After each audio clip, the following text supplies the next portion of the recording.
ये कहानी मुझे आजमगढ़ से एक बहन ने भेजी है और इसकी ये कहानी सुनकर आपके रोंगटे खड़े हो जाएंगे। और कोई भी मेरी बहन ऐसा करने के बारे में कभी नहीं सोचेगी। जो मैंने अपने माँ बाप के साथ किया था, मुझे उसका पछतावा बहुत था। लेकिन अपने जवानी के सुरूर में मैंने ये सब कुछ कर दिया था, जो मुझे भूल कर भी नहीं करना चाहिए था। पसंद की शादी एक अलग बात होती है, लेकिन ऐसी शादी में किसी एक को प्यार में हद से गुजर जाना कभी फायदा नहीं देता, सिवाय नुकसान के। चलिए कहानी इस बहन के जुबानी सुनते हैं। मैं अपने जले हुए हाथों के साथ किचन में बैठी खाना बना रही थी जब बाहर से आते मेरे पति ने आवाज़ लगाई, विनीता। अरे ओ विनीता। गैस का चूल्हा बंद करके बाहर उनके पास दौड़ी चली आई।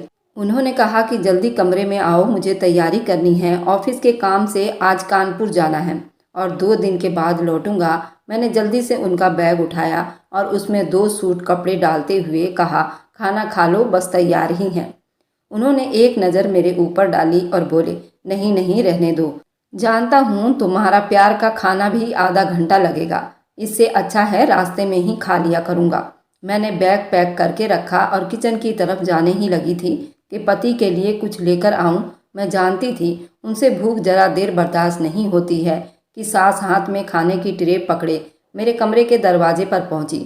उन्होंने कहा कि हट यहाँ से, क्या मैं अपने बेटे को खाली पेट जाने दूंगी? और मेरा पति खुश होकर माँ की तरफ इशारा करते हुए बोला, ये होती है खिलाने वाली नियत। तुम तो सिर्फ बातें ही बनाना जानती हो। फिर सास ने मुझे किचन में भेज दिया और खुद हाथ से निवाले तोड़कर मेरे पति के मुंह में डालने लगी। जाते हुए मेरा पति मेरे अलावा सब घर वालों को प्रणाम बोला और चला गया। मेरा दिल अब चूल्हे के नीचे जलते हुए अंगारों की तरह जल रहा था। ये औकात थी मेरी इस घर में। मैं सुबह आंख खुलने से लेकर रात के बिस्तर पर जाने तक सब लोगों के सारे ही काम किया करती थी और साथ साथ सबकी जली कटी बातें भी सुनती रहती थी। इस घर में सास और ससुर, मेरे पति के अलावा मेरी 2 नंदे और एक देवर भी थे। इन सबको मैं एक आंख नहीं भाती थी। मेरे पति ने तो मुझसे लव मैरिज की थी।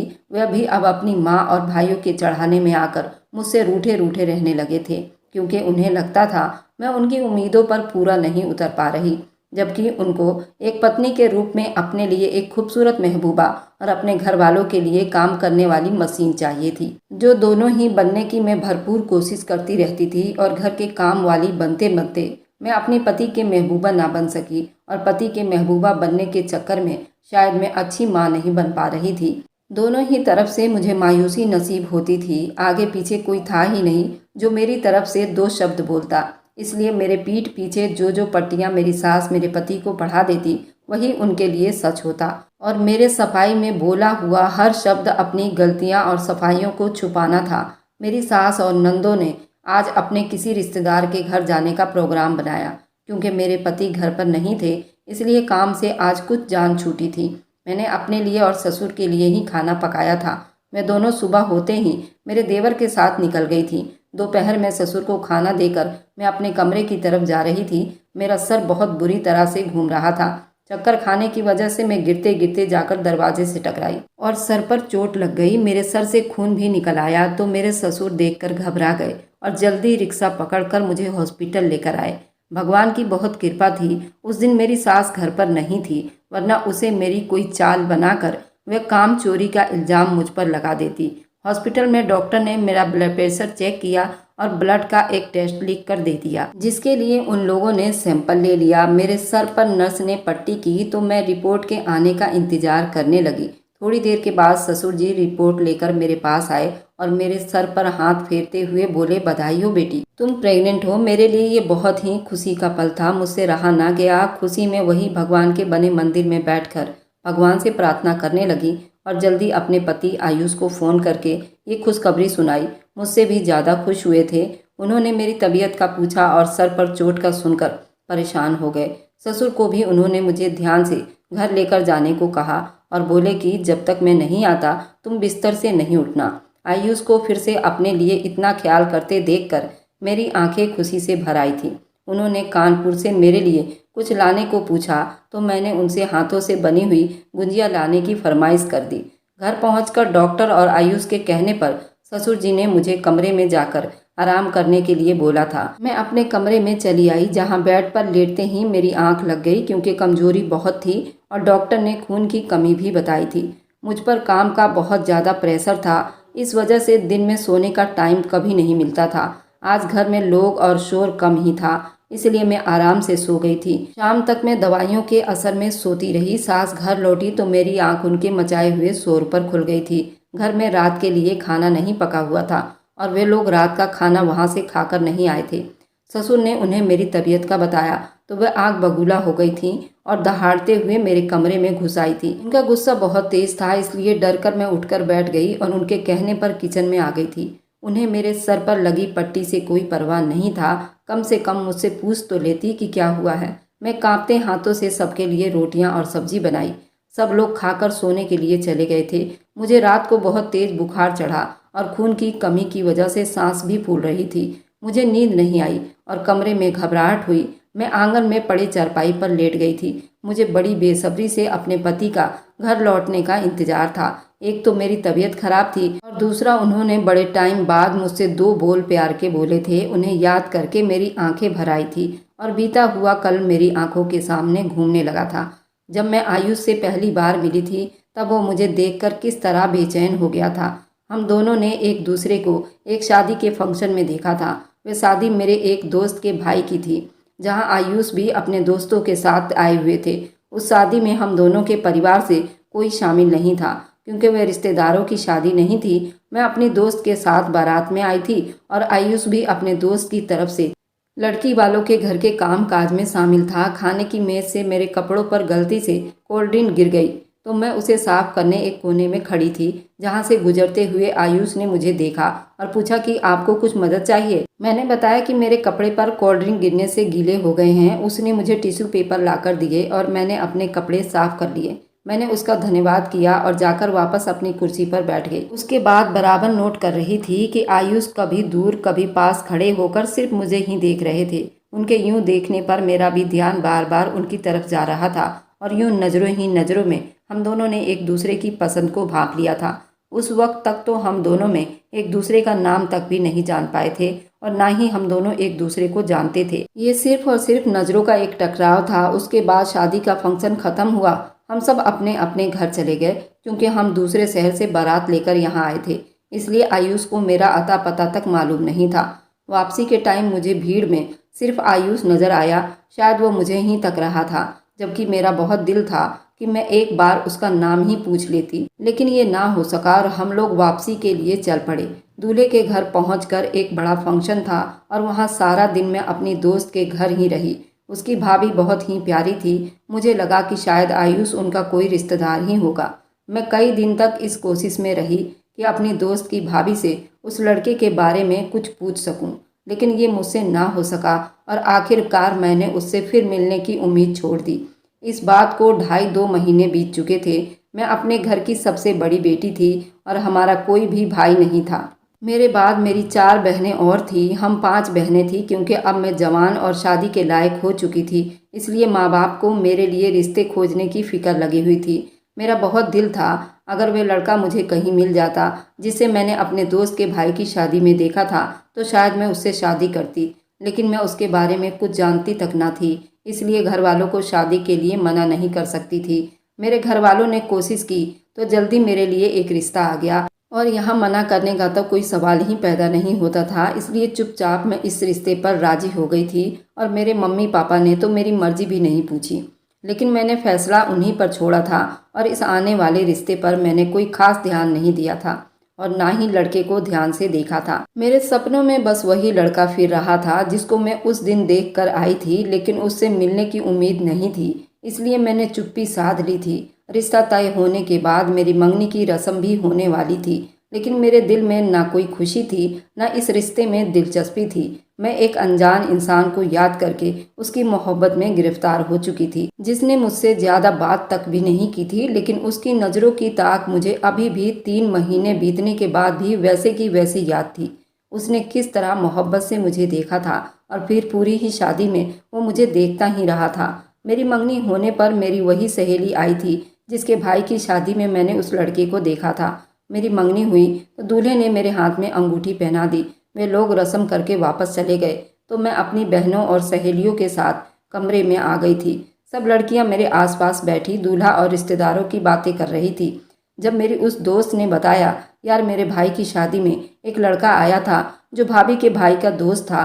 कुछ दिन पहले जब भाभी से मिलने उसका भाई आया तो उसने बताया उसके दोस्त को शादी में एक लड़की पसंद आ गई थी और अब उससे मिलने के लिए बहुत बेचैन है। जरूर वह लड़की कोई मेहमान ही थी, क्योंकि भाभी ने शादी की सारी तस्वीर उस लड़के को दिखाई थी। हमारे रिश्तेदारों में से तो कोई नहीं थी।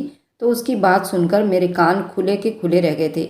ये मैं क्या सुन रही थी? मेरे दिल से आवाज़ निकली कि जरूर ये वही लड़का होगा जिसका ख्याल मुझे दिन रात बेचैन करके रखा था। ये सुनकर खुशी हुई कि मैं भी उसे याद थी, लेकिन अफसोस इस बात का था कि अभी अभी मेरी मंगनी हुई थी। अब मेरे लिए दोनों ही बातें बहुत मुश्किल थी। मुझे उस लड़के का सुराग तब जाकर मिला जब मेरी मंगनी मेरे घर वालों ने करवा दी थी। फिर भी हिम्मत करके मैंने अपनी दोस्त से कहा कि मुझे भी वो लड़का देखना है और उसे बताया कि ऐसा एक लड़का मुझे भी मिला था जिनकी नज़रों में मैंने अपने लिए बेपनाह मोहब्बत देखी थी। मेरी दोस्त बोली, पागल हो गई हो क्या? अभी अभी तुम्हारी मंगनी हुई है। अगर ऐसा कुछ था तो अब भूल जाओ। वह पागल दीवाना न जाने तुम्हें देखकर क्या तमाशा खड़ा कर दे और फिर घर वालों के सामने तुम बुरी होकर रह जाओगी। इसलिए अब भगवान की कृपा मनाओ और मेरी भाभी के एल्बम में तुम्हारी कोई तस्वीर नहीं थी, वरना वह लड़का तो तुम्हारे पीछे ही पड़ जाता। क्योंकि भाभी के भाई ने बताया था वह बिल्कुल उस लड़की की याद में दीवाना हुआ फिरता है। भगवान की कृपा करो कि वह इस शहर का नहीं है। दोस्त की बातें सुनकर मैं जरा देर के लिए चुप हो गई थी और मुझे भी लग रहा था अब वक्त हाथ से निकल चुका है। सब लोग जब अपने घर चले गए तो मुझे फिर से वह लड़का याद आने लगा था और दिल के हाथों मजबूर होकर मैं सोचने लगी थी कि इस तरह मैं अपने दिल में पालने वाली उसकी मोहब्बत को नहीं झुठला सकती, लेकिन ये मोहब्बत मुझसे ज़्यादा ताकतवर थी। अगर मैं अब चुप रही और ये अनचाहा बंधन को स्वीकार कर लिया, जिंदगी भर मेरी हर रात इसी तरह तड़पते हुए बीतेगी। जमाने के साथ तो शायद मैं धोखा कर सकती थी, लेकिन अपने दिल को समझाना मेरे लिए नामुमकिन हो गया था।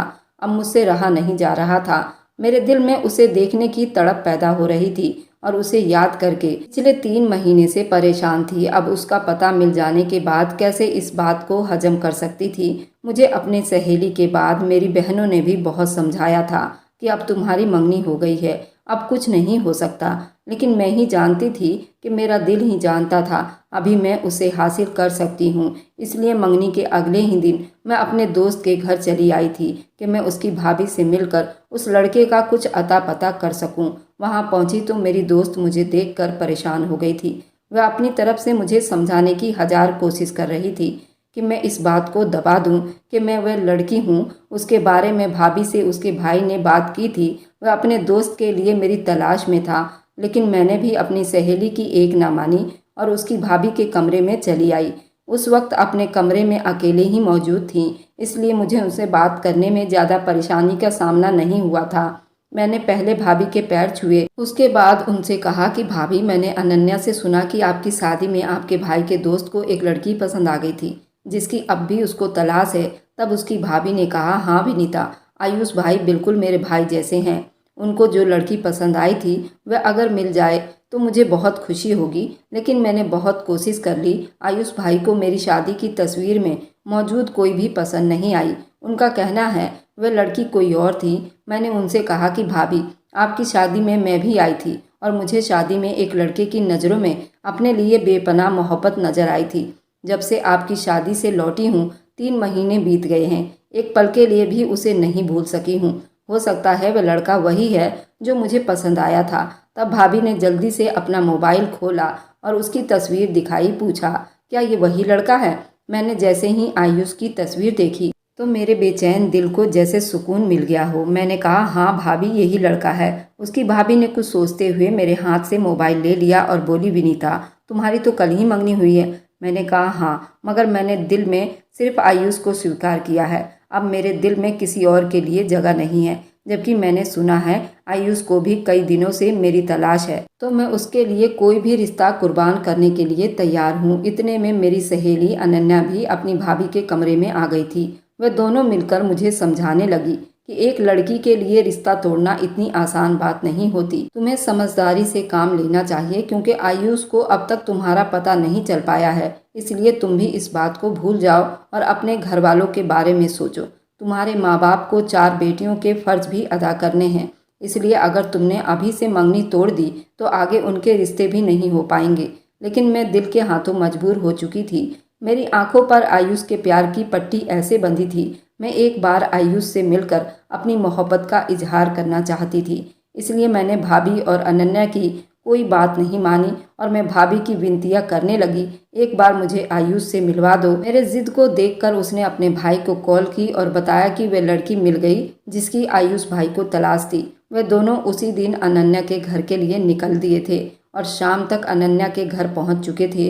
रात को मुझे अनन्या की कॉल आई कि आयुष तुम्हारे लिए हमारे घर पहुंच गया है। मैं दिन में अनन्या के घर गई थी, इसलिए अब रात में नहीं जा सकती थी। हमारे यहाँ रस्म था, अगर मंगनी हो जाती है तो घर से बाहर निकलना थोड़ा कम कर दिया जाता है।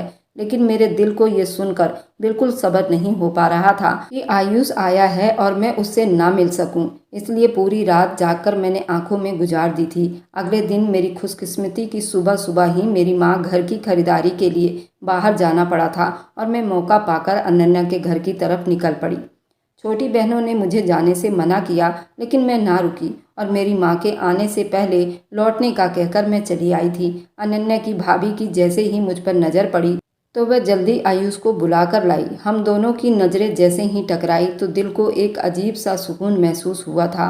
आयुष और मैंने बैठकर कुछ टाइम साथ बिताया और एक दूसरे से अपनी मोहब्बत का इजहार किया। आयुष को जब पता चला कि 2 दिन पहले ही मेरी मंगनी हो चुकी है तो मेरे कदमों में बैठ गया कि विनीता, बड़ी मुश्किलों के बाद मैंने तुम्हें तलाश किया है। अब अगर तुम ना मिली तो मैं जिंदा नहीं रह सकूंगा। मेरे दिल में भी मोहब्बत का तूफान इस तरह हिचकोले मार रहा था।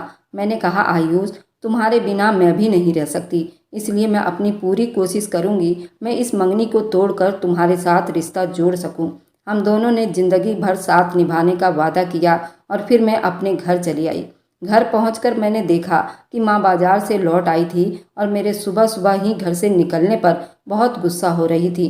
मैं घर में दाखिल हुई तो उन्होंने कहा, लड़की, तेरे चाल चलन मुझे ठीक नहीं लग रहे। अब जल्दी से जल्द मैं तुम्हें ब्याह कर तुम्हारी जिम्मेदारी से आज़ाद होना चाहती हूँ। मैंने कहा, मम्मी, मैं उस लड़के से शादी नहीं कर सकती क्योंकि मैं किसी और को पसंद करती हूँ। आप रागनी का रिश्ता उस लड़के के साथ करवा दो। रागनी मेरे से छोटी बहन थी। मेरी माँ तो मुझ पर पहले से ही गुस्सा थी। उसने एक थप्पड़ मुझे जोर से दे मारा और बोली, मंगनी हो चुकी है तेरी। उस लड़के के साथ या तो तू ब्याह कर उसके घर में जाएगी या फिर तेरी अर्थी उठेगी इस घर से।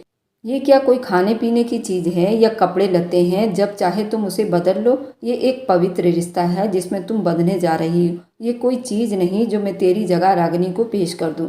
उन लोगों ने देखभाल कर तुझे पसंद किया है और अपनी ये मनहूस जुबान मंगनी से पहले खोल लेती।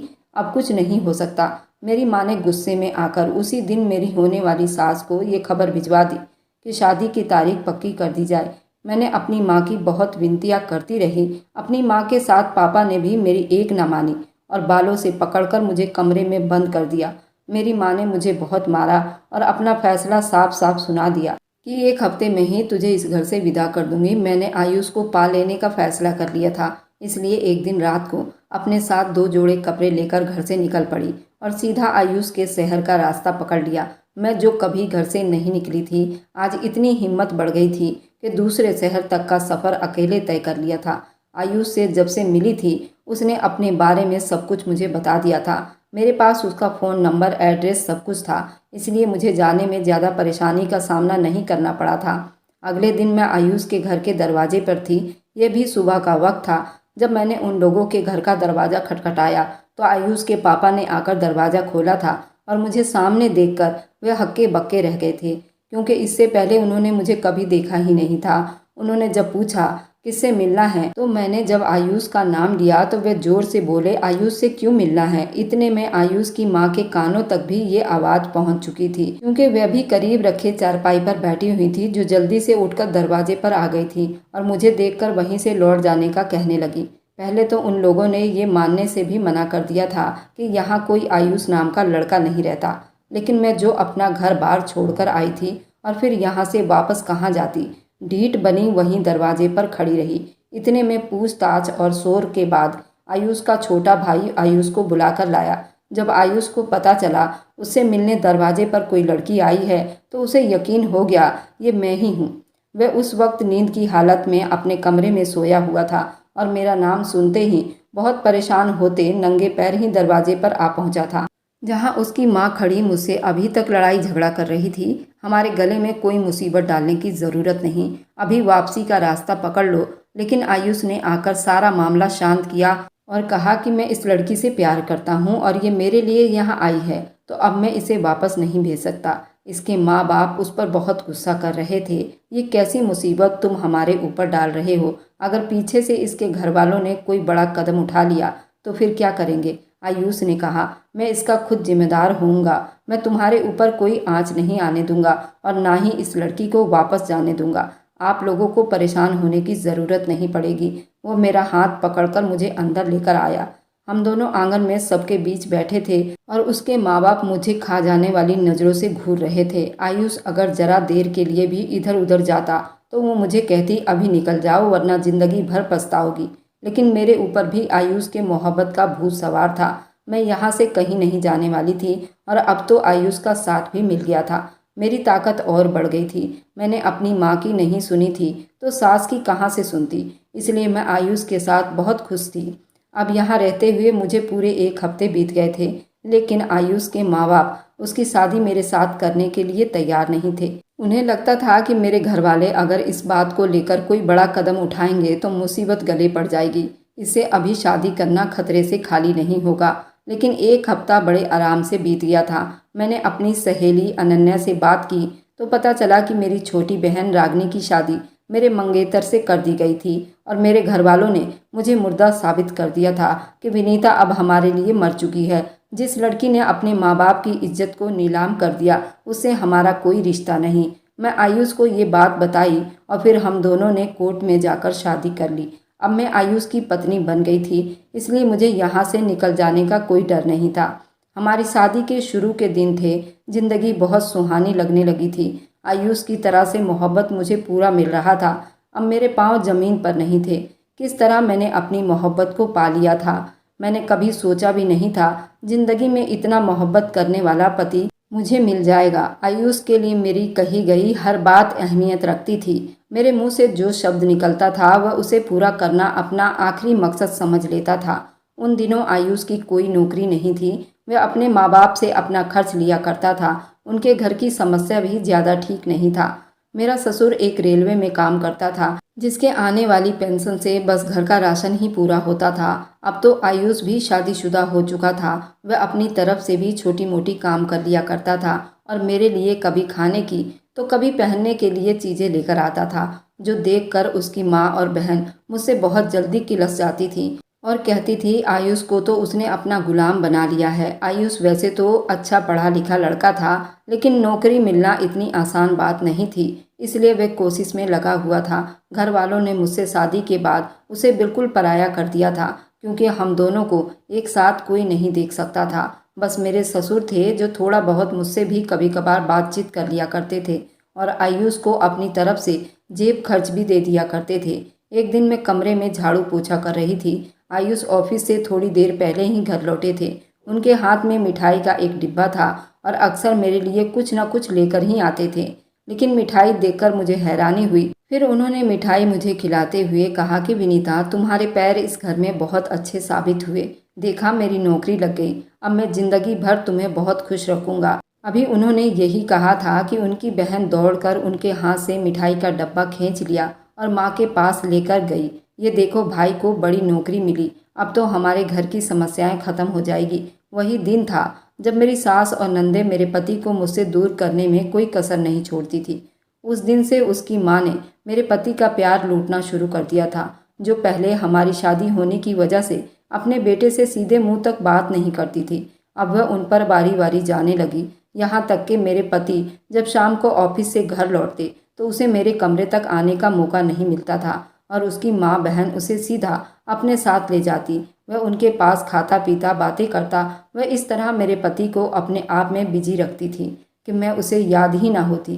कभी कभार वह मुझे भी वहीं बुलाकर बैठने को कहता था, नहीं तो जब बहन से कहता भाभी को बुला कर लाओ तो उनकी बात टाल देती। अब मेरी सास और नंद मुझे भी घर के कामों में लगा लिया था और पति के आने के बाद भी मैं किचन में बैठी रहती। कभी किसी के लिए चाय बनाती तो कभी कोई पराठे की फरमाइश करता तो कभी बर्तन धोकर बाहर निकलने का ऑर्डर मिल जाता।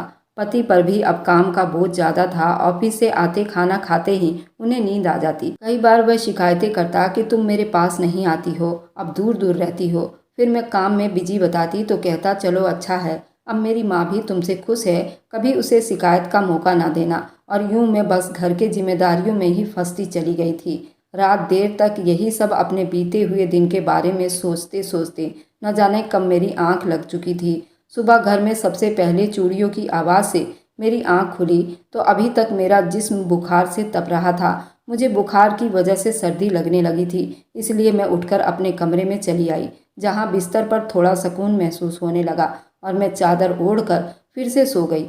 आज सुबह देर तक मुझे किसी ने नहीं जगाया, बल्कि 10 बजे मेरी आंख मेरे पति की आवाज़ पर खुली थी, जो अपने माँ से कह रहा था माँ आप फिक्र ना करें, अभी उसकी खटिया खड़ी कर देता हूँ। ये शब्द सुनकर मैं डर से कांप गई थी। न जाने सास ने मेरे पति से कौन सी शिकायत लगाई होगी। मैं थोड़ी बाहर आई। मेरी सास ने अपना सर दुपट्टे से बांधा हुआ था और मेरी नंद पास ही बैठी। वह मेरे पति की लाई हुई गुजिया खा रही थी, जिसके लिए मैंने कल आयुष से फरमाइश की थी। आयुष की नज़र मुझ पर पड़ी। वह गुस्से से बोले विनीता, आखिर तुम किस मर्ज की दवा हो? माँ को इतना तेज बुखार है और घर में किसी ने सुबह की चाय तक नहीं पी। तुम रात में क्या घर की चौकीदारी कर रही थी जो अभी तक सोई हो? वह तो मेरा लिहाज करके माँ ने तुम्हें नहीं जगाया, वरना जानती हो ना वह तुम्हें खींचकर कमरे से बाहर निकाल देती। और मैं कभी अपनी माँ को नहीं कहूँगा कि मेरी माँ इस घर की सरदार है और वही सब घर को चलाती हैं। आयुष के इतने कड़वे तीखे शब्द सुनकर मेरी आंखें भर आई और मैं अपने आंसू छुपाती किचन में चली आई। मेरी नंद देवर की तरफ मुंह करके हंस रही थी।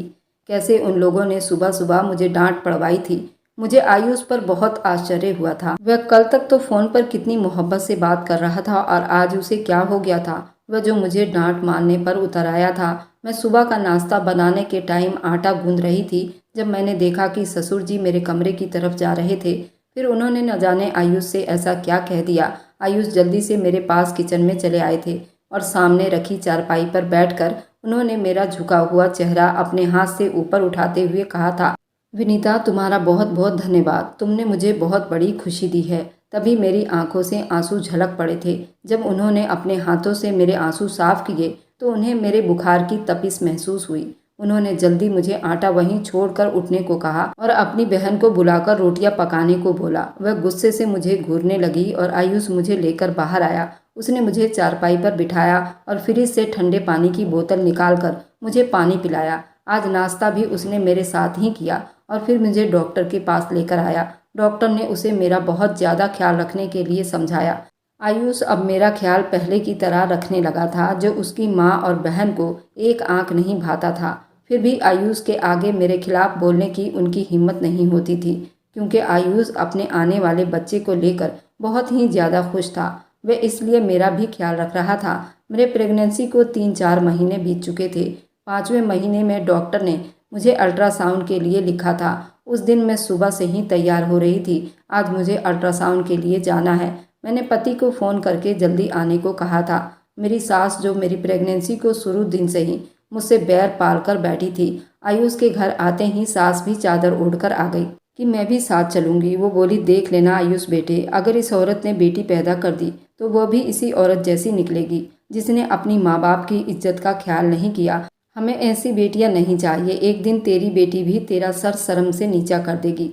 वह भी अपनी माँ की तरह भागकर शादी कर लेगी। ये सुनते मेरे पति का पारा चढ़ा और वो बोला, विनीता, अगर तूने बेटी जन्मी तो तुझे उसके साथ ही दफन कर दूंगा। मुझे बहुत अफसोस हो रहा था आयुष की सोच पर। वह किस तरह इतनी जल्दी अपनी माँ की बातों का सपोर्ट करने लगा था, मुझे ताने देने लगा था, जबकि मैंने उस इंसान की मोहब्बत के लिए ही घर छोड़ा था। लेकिन अब मैं ऐसी हालत में थी, पलटकर जवाब नहीं दे सकती थी।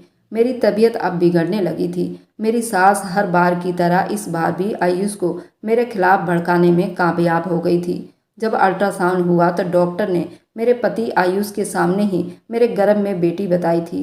वे दोनों खा जाने वाली नज़रों से मुझे घूर रहे थे। न जाने कैसे उन्होंने अस्पताल में जहर का घूंट पीकर चुप कर ली थी, क्योंकि रास्ता भर सास के साथ साथ आयुष भी मुझे धमकियां दिए जा रहा था कि तेरी खैर नहीं। घर पहुंचते ही सास ने दरवाजे पर मुझे ऐसी लात मारी, मुझे कुछ समझ न आया। मेरी आंखों के सामने अंधेरा छाया, मैं बेहोश हो गई। उसके बाद फिर पता नहीं क्या हुआ।